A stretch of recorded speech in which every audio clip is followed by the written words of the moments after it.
提起非洲，许多人脑海中闪现的第一个词便是荒凉。但实际上，世界正蓬勃发展，非洲早已迎来了崭新的时代。有趣的是，在非洲前进崛起的过程里，中国尤为关键。援助非洲毫无疑问是近年来的热点。可是，中国的仗义援手却遭到了许多误解与嘲讽。然而，在铺天盖地的质疑声中，一个不为人知的辛酸真相正慢慢浮出水面。在过去的几十年时间里，中国对非洲的帮助可谓是不胜枚举，源源不断的资金投入不过是援助非洲的第一步。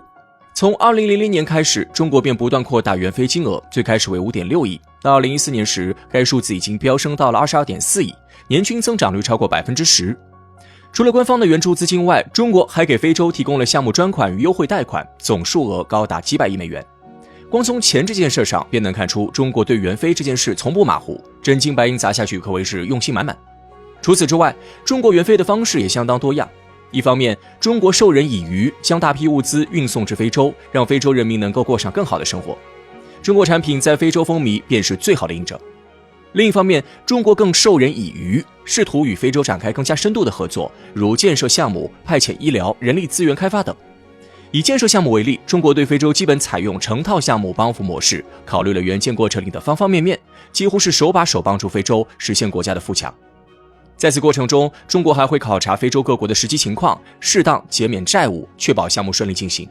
更难得的是，中国对非洲的援助涵盖了多个方面，从基础设施到交通运输，由医学教育至通信民生，可谓是无所不包。换句话来说，中国的援助落在实处，让非洲老百姓获得了许多好处。举个例子，在2016年，中国与非洲联手建设了产能合作基金。按照规划，非洲的3网一化将在中国的帮助下进行。所谓一化，毫无疑问是工业化，至于3网，则是铁路网、公路网与航空网。在中国的努力下，非洲境内的多条交通要塞被渐渐开发利用。与此同时，中国还在非洲建设了大量的医院与学校，并且培养了多名专项人才，将最新的科技理念带入非洲。身为传统的农业强国，中国对非洲的农业帮扶更是不容忽略。无论是农业示范中心，还是高级农业专家，都展现了十足的诚意。中国援非本是一件好事，然而，即便是如此良性的国际互动，也引起了诸多质疑。对于中国援非的质疑，其实早已有之。近年来，随着网络的兴起，质疑言论逐步发酵，引起了广泛讨论。其实，大多数人的质疑并不是针对非洲，而是害怕历史重演。曾经，中国帮助过许多国家，收获过善意，也遭遇了背刺。越南便是最典型的例子之一。再加上中国本就是发展中国家，又处在产业转型升级的关键时期，因此援助非洲所砸下的人力、物力与财力都是不小的损耗。部分人认为，与其在非洲身上投入海量资源，不如将这些资源全部收回国内。但实际上，这是一种十分短视的想法。中国之所以要援助非洲，原因复杂多样，概括下来主要有2点。第一，中国援助非洲对自身有益，国家利益才是外交的基石。纵观历史，中国对非洲的每一次援助都是经过深思熟虑的。早在上世纪60年代，中国便向非洲伸出了援助之手。当时，中国是一个崭新的国家，在冷战的大背景下，面临着多重压力，发展道路上荆棘密布。因此，中国援助非洲与扩展政治交往圈密不可分。多交往一个朋友，政治压力便减轻1分。而到80年代，随着改革开放的进行，中国与非洲的合作也有着广阔的经济前景。中国深知非洲是一块尚未被完全开发的宝地，中非存在着极大的合作空间，只要好好把握，就能实现经济上的互利互惠。这种理念一直被贯彻至今，并有了新的延伸。现如今，中非早就成为了多维度、多方面、多领域的合作体。第二，通过援助非洲，中国能够助力于创造更理想的世界秩序。援助非洲实际上是一种态度的彰显，中国是和平崛起的头号倡导者。在中国看来，一个国家的崛起并不意味着断了其他国家生路，资源其实可以被共享。因此，曾经淋过雨的中国便想要为非洲撑起这把伞，而非洲的成功也会无形中提高中国的国际声誉。如此一来，世界秩序将呈现良性发展，而非恶意竞争。可见，中国对非洲的援助既有小的关怀与本国利益相关，又有大的情怀与世界运行同步。但是，这种周密的考量背后也有着不为人知的辛酸一面。而这一切还得从2战后说起。在近代历史上，2战是尤为瞩目的分水岭。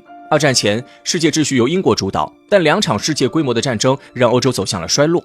与此同时，在战争中损耗最小并且取得胜利的美国，成为了世界的新主宰。历经冷战，伴随着苏联解体，美国更是取得了完全的胜利，摇身一变变为头号霸主，占据着世界上最好的资源。然而，美国的霸主地位却并非一劳永逸。2008年的经济危机让美国蒙受重创，也暴露了美国发展过程里的种种弊端。从那之后，美国便频遭挑战，空有头号强国的名声，处境十分尴尬。除了经济上的衰落外，美国政治更是陷入混乱，两党疯狂竞争掠夺，高举民主大旗，实际上都是在为自己谋利。他们的相互攻讦，让美国政治沦为彻头彻尾的笑话。无论是特朗普的美国优先战略，还是拜登的制造业回流，都暴露着相同的问题，那便是美国辉煌不再，前途一片迷茫。在这种情况下，中国的崛起便更让美国忧心忡忡。从改革开放过后，中国一路高歌猛进，用短短40年时间创造了奇迹。正因如此，害怕且心虚的美国才要暗中阻拦中国，与中国展开多场贸易战，妄图利用印太战略拖慢中国发展的脚步。美国的种种行为恰恰预示着他已经无力掌控国际局势。可尴尬的是，如今美国所拥有的二战遗产依旧没有消失殆尽。换言之，美国衰落，世界利益本该重新分配，但此刻却被困在了既往的框架内。非洲问题便是最典型的例子。其实，美国早就看上了非洲，并且对非洲最容易开发的土地下手。如此一来，留给中国的余地便十分有限。中国援助非洲本质上是在降低非洲开发难度。比如，为了能够更方便的挖矿，加强资源合作，中国就得为非洲搭建基础设施，促进交通。这种想开发必投资的思路，背后实际上隐藏着国际利益不均的辛酸。但是，即便如此，中国也不曾放弃。中国深知，援助非洲不仅是为了眼前的利益，更是为了未来更长远的发展。倘若美国想要利用非洲发动针对中国的不正当竞争，中国也能迅速反应并予以回击。在援助非洲的过程里，中国自然也会遇到许多难题，既有非洲当地的阻碍，又有西方社会的牵制。但可以肯定的是，中国的援助并不为掠夺，而是为合作而生。未来，中国与非洲的携手共进还将继续，尚有无数惊喜等待发现。